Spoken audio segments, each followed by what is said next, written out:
Hello, I'm Jolene Weaver, and this is my equine gut health presentation.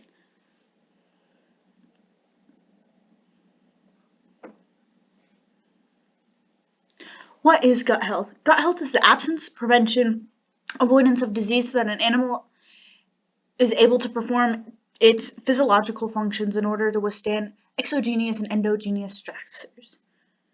This is important because without proper gut health, the animal will not be able to function, meaning if the animal cannot function, its purpose becomes non-existent, meaning the animal will drain your pockets with no payback. Although this isn't a major issue in small animals such as dogs, cats, mice, chinchillas, and whatnot, in larger animals and livestock, it's a big deal, as these animals are mainly used for money-making purposes.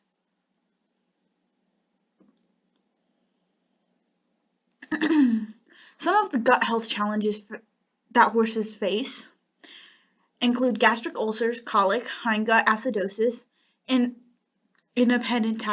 impotence, excess gas production, and loose manure.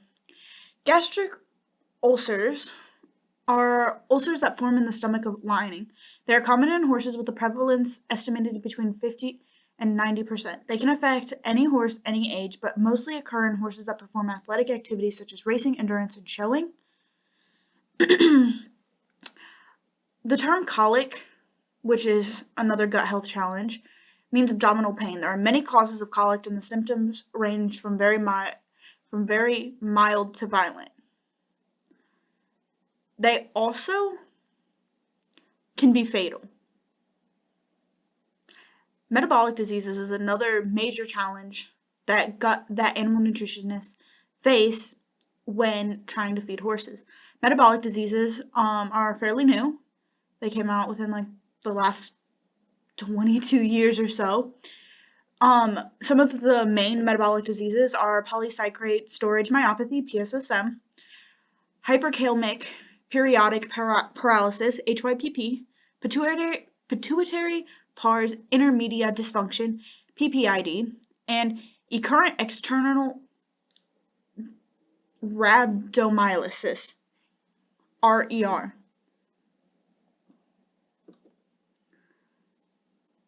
Some more challenges that they face are independence, which is a lack of appetite. They don't want to eat. I mean, if your stomach hurts, you don't particularly want to eat food. Excess gas production. This will cause a horse to make more gas than normal due to the chemicals that it's producing. The chemical reactions in the stomach will cause more gas, and the gas can cause a buildup in the intestinal tract. This can lead to gastrointestinal colic, which is fatal. Usually requires colic surgery. Loose manure or diarrhea, it's a nasty bodily dysfunction.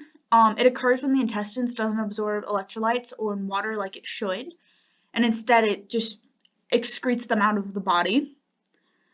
It usually is not in humans, it's not a big deal. However, in horses, it can be just they couldn't process that water, the water wasn't very good they can die from having diarrhea. Diarrhea can be a symptom of something much more life-threatening. Hindgut acidosis is one of the biggest issues next to colic that animal nutritionists face. Hindgut acidosis is an excessive acidity in the horse's hindgut, a drastic drop in the pH value, most commonly caused by a high-grain, low-forage diet. 60% of performance horses suffer from hindgut acidosis. Some of these symptoms look very similar to other diseases or conditions, but in fact could be hindgut acidosis. Symptoms include a decreased appetite, condition not matching the amount of feed consumed, colic symptoms, vices, cribbing, weaving, windsucking, slower recovery from exercise and tying up, an increased likelihood of laminitis and colic. It's not really a symptom, but it is something that comes along with it, and reduced performance. If you've on the verge of getting ulcers, you aren't going to want to perform very well. Some ways to improve gut health include maximizing the amount of turnout your horse gets. This will reduce stress as horses grew up or are from big field plains where they walked and were outside a lot. It will help them reduce stress, and it will get them more natural fiber. You can get some grass, and maybe it's all not one kind, or maybe if they get one bad grass, they can get some better grass in there. Feeding your horse good quality fibers and hay stock, and make sure to feed hay before grain. This is extremely important, and I do not think this is stressed enough in anything. If you eat sugar on an empty stomach, it's going to tear up your stomach.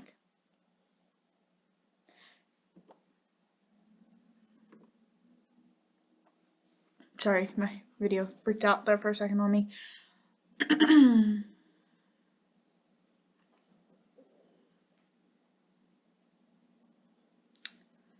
By feeding hay before grain, you create a cradle. It also keeps the stomach from creating ulcers.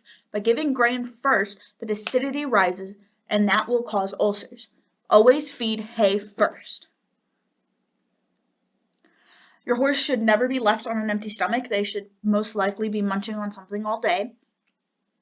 However, if for some reason you're in a show barn and they only get fed at 6 in the morning and 6 p.m. and they don't get anything in between there, make sure that your feeds have some sort of antacid, such as calcium or magnesium, to help lower your risk of ulcers and lowering the pH in the stomach and causing ulcers. What is wrong with this thing? This thing keeps flipping. I'm so sorry. Don't overload a horse on grain. You should get, not every item in your horse's diet has to be grain.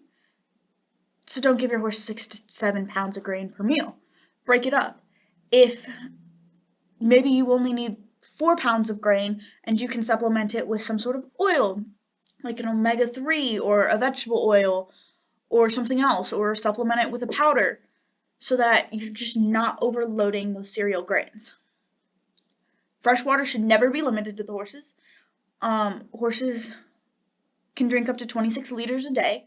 I personally find that they drink somewhere between 5 to 10 gallons. When it's hotter, they tend to eat more. When it's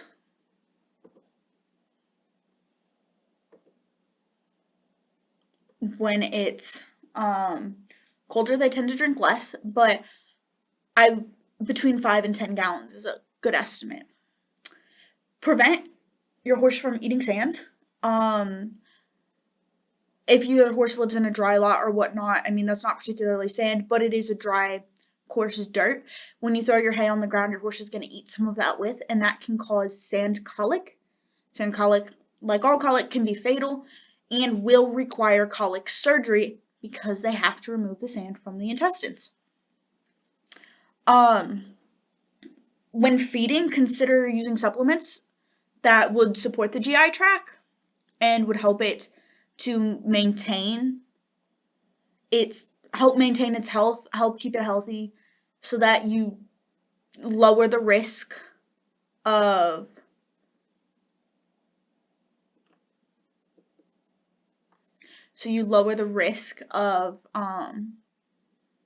damaging the GI tract or causing it to obtain damage. And feed a balanced meal to your horse. If your horse is getting all of its vitamins, supplements, minerals, oils, fats, everything they're supposed to get, you don't have to worry about gut health. It is something that will be taken care of. Some benefits of keeping your horse healthy is support the health. You want them to be healthy. You wouldn't want your parents to starve you. Don't starve your animals. With a healthy gut, you're going to see optimal nutrient absorption, proper weight, healthy appetite, amongst some other things. You will see better immune function. Your horse will be more comfortable and tend to give a better performance. You're going to see a pathogen resistant. Your horse is going to get less sick, and your horse will be less stressed, which as horse owners and animal caretakers, that is our goal. Some feeds that you can, so don't overfeed your cereal grains, that can mess with the GI tract. However, so supplement out cereal grains for other things. Hay, you can switch with beet pulp without molasses. It does exist, you can find it. And it's a great supplement for hay. You soak it in water, and it's also, it tends to be a lot lighter. The only downside is it's soaked for an extended period. If you're looking for a way to give fat, vegetable oil is a great alternative, and Cool Calories, if you want a powder, is absolutely amazing. And you could just bypass supplements altogether and get a balanced gut health feed, such as Buckeye Nutrition's EQ8 feed, which would be a perfect alternative. These are my references. As you see, I have quite a lot of them. That is all for this presentation. Yeah.